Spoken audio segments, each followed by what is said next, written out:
We interrupt what you're watching right now to bring you.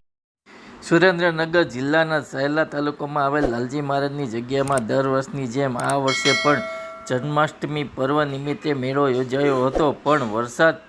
પડતા મેળામાં પાણી ભરાઈ જતાં મેળો બંધ રહેતા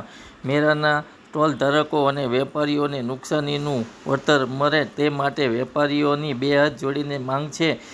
કે મેળો 2 દિવસ લંબાવવામાં આવે તો નુકસાનીનું વળતર અમને મળી શકે। વાર્તાલાપ ન્યૂઝ સાથે જયસિંહભાઈ ચારવાલા, સાયલા। આજ રોજ 26 તારીખ 8 મે સાયલા ગામે અનરાધાર વરસાદ પડતા અમારો ગરાગી ન હોવાથી અમારો માલ સામાન પડી રહેલ છે, જેથી કરીને સરકારને અમારી એવી અપીલ છે કે આ મેળો વરસાદના કારણે 2 દિવસ 3 દિવસ હજી લંબાવે, જેથી કરીને અમને આ જે અમારું નુકસાન છે એનું અમે પાછું વળતર મેળવી શકીએ એવી અમને સરકારની અપીલ છે। અને સરકારશ્રીને એવી અપીલ છે કે જો એવું ન થઈ શકતું હોય તો એનો કંઈક બીજો રસ્તો કાઢે, અમને કંઈક એનું વળતર મળે, પાછું વળતર મળે એવું કંઈક અમને કરી દે